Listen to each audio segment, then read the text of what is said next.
Harley just made a huge announcement that could change everything for them. It indicates to me they might actually be listening to riders again and could very well be poised to make a comeback that has never before been seen in the motorcycle industry. I'm gonna cover what they announced, why they're doing it, and what I think is next for Harley if this does not crash and burn. So first, the announcement contradicts the new vision the brand announced, which I covered in my highly praised and now often ripped off video. Harley released its new vision, You Can't Afford It. You can click here if you want to see that. Now, all of a sudden, Harley is changing its tune in a way that specifically and drastically changes things for every entry-level rider looking for something affordable. And who the fuck isn't looking for affordable these days? I mean, after 20 years of bike building, I've never seen motorcycles so damn expensive. Inflation is a bitch, am I right? Now, this could be the moment for Harley to win back an entirely new generation of riders by seemingly abandoning its previously announced vision for the company. So is this the new vision? Are we just scrapping the BS that came out of the CEO's mouth previously? Then again, it is Harley. So this could also just be another stunt that's destined to fail harder than their damn stock price. Or the Livewire project or the Icons collection, but I digress. So here's what's going on. At Harley-Davidson's Q2 2025 earnings call, your favorite Harley CEO, Jochen Zeitz, formally confirmed development of a new entry-level model called the Sprint, targeted at a suggesting retail price of under $6K, with US and global launch set for sometime in 2026. It will be previewed by dealers in October 2025. Sprint? Yeah, Harley really does need to sprint to make up for their half-assed and out-of-touch offerings over the last couple years. If the motorcycle industry is a race, Harley's still tying their shoes.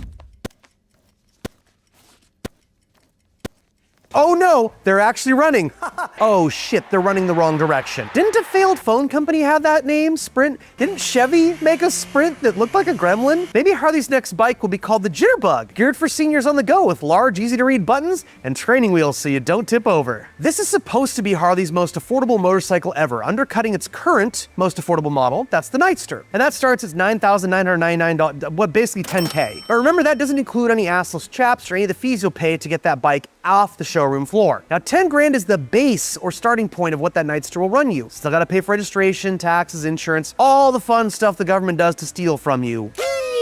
Allegedly, this Sprint motorcycle is inspired by the original Machi built Sprint from the 60s and 70s, specifically the 250 and 350cc models. It aims to capture the brand's rebellious energy. I don't know about you, but when I think rebellious, I don't think of a 350cc little scooter. I think of tough-ass shit. I think of the wild one. I think of motorcycle babes from hell. I think of crusty choppers and leather boots and grease and gasoline and beer. It's a Harley. You gotta pump the brakes a little bit on the rebelliousness shtick, because making a $120,000 bike does not scream rebellious to me, nor does a 350cc motor scooter. And the last 5 years, you guys have basically done everything the complete opposite of rebellious. You've caved to every DEI initiative, played into each social justice trend to come down the pipeline. So, are you gonna take your word back? Now, when it comes to rebellion, if none of you have seen an Machi Sprint, it's what I would refer to as a cute little moped. Bro, nothing says rebel without a cause like 350cc's of iron.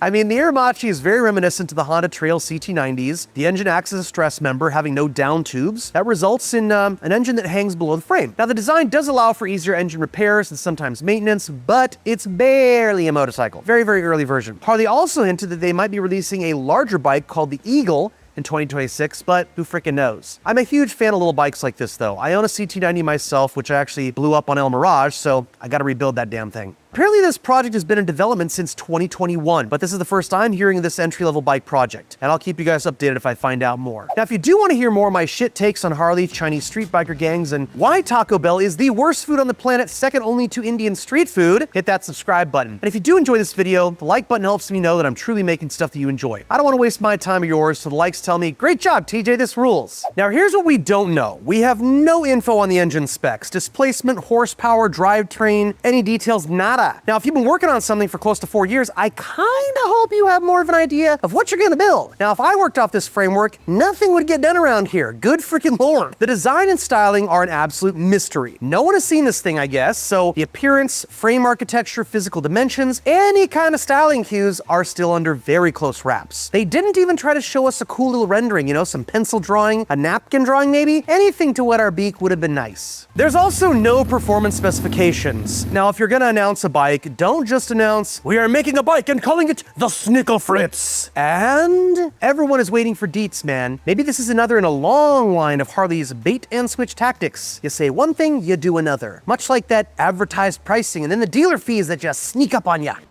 fucker came out of nowhere.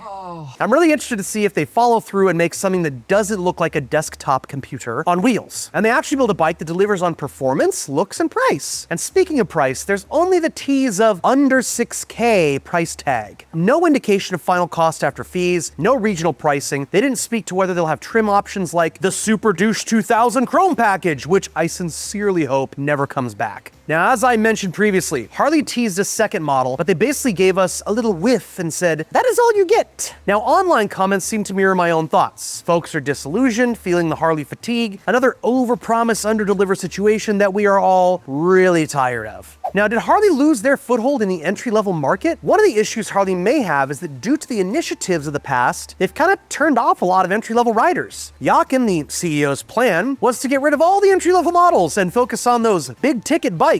I'm going to take a wild hair-up-the-ass guess and say that shit did not turn out the way they hoped. They alienated all the up-and-coming generations hardcore because affordability is a huge concern for many people right now. And Harley said, we don't make bikes for the peasants. Well, bitch, there's a lot more peasants than rich folks right now. So those peasants, like me, are gonna spend their hard-earned cash on brands that give a fuck about us. Brands like Royal Enfield and Honda are offering way more for way less, period. So did Harley lose their foothold in that entry-level market? New riders are actually born every day, and those old riders die every day. How do you build brand loyalty? You start them young, get the thrill of riding in their blood. So could this be the entry-level bike we're all really hoping for? I personally have some serious doubts about this being a reasonably viable choice for Harley. It's kind of odd to me that they released the most expensive Harley ever, and on the tail of that, they announced the cheapest bike they've made in decades. What is going on over there? Does this mean Harley is returning to a full offering of bikes? I personally still see a lot of gaps in that offering, but hey, you gotta start somewhere. Oh, wait. They've been around for 121 years, and the last time they had to start over, they actually did great. They released the Evolution engine, Big Twin Sportster, which was a hit and is still a highly desirable platform. The Evolution is literally my favorite Harley engine, but if you're in a relationship and the person keeps fucking you over, how long do you wait until you realize that's just the way they are? When do you decide to move on? Did Harley miss the opportunity to do some therapy, you know? Maybe address their childhood trauma and come back ready for a real connection? What does this actually mean for Harley stock and shareholders? I'm not a financial guru, straight up, but I know a lot of you are Harley shareholders, so let's just touch on this from like a business angle, because I do own a business and I think this is a very important thing to talk about and expose Harley's motives. Now, obviously, Harley wants to improve stock value, so anything they do is predicated on the improvement of stock value. If they did things in the direct opposition to shareholder interest, the SEC would step in and rip them a new one. This is just how it is with publicly traded companies. There are very serious rules and very serious consequences if you violate those rules. So how does the Sprint fit into Harley's growth plan? Well, initially, Jochen's genius plan, Pinky and the brain over there, they wanted to target high-income earners with a premium brand offering marketed to the graybeard clientele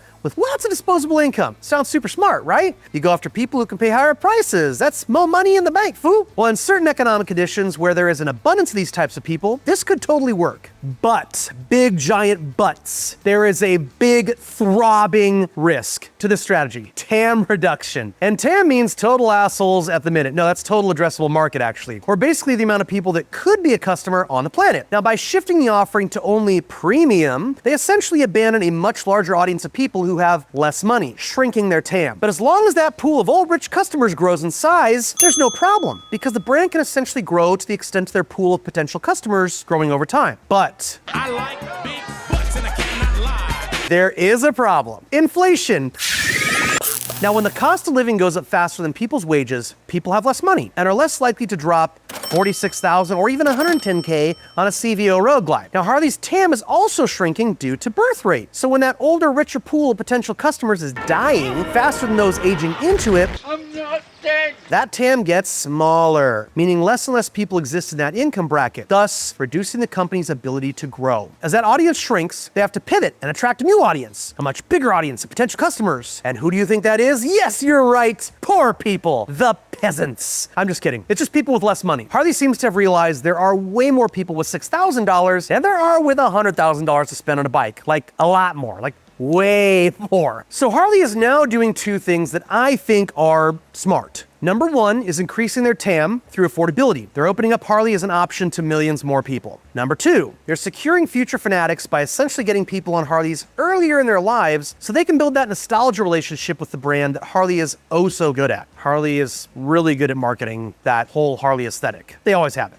Now, Harley has got a pretty crappy stock profile for 2025, and as of this video, they're not doing amazing. Nothing to really write home about. They've had a pretty bad 10-year run, actually, and they haven't had much of a boost in that period. They are nothing if not consistent on that front. But if Harley can actually sell this bike and it's not a total pile of eagle dung, it could be a really good long-term sign the company is headed in the right direction. It's making it more attractive to their shareholders. Now, of course, they have lots of other fundamentals to fix in their business before that. I don't know, do you guys think it's actually a good idea or a good time to buy hog stock? Maybe I buy it live, we watch what happens together? And it's gone. I don't know, just a rando thought. You let me know what you think, okay? Now I have one really big question. Does this mean Harley has actually been listening to customers and riders? Have we made our voices heard? And who the hell is actually listening? If hopes and dreams are what move the world, I think Harley would be making more reissue style bikes at affordable prices. But we have seen Harley do everything but what the masses wanted. They killed desirable models, they introduced electric shit that no one freaking asked for, but that being said, people were pretty pissed that they killed all the entry-level bikes too.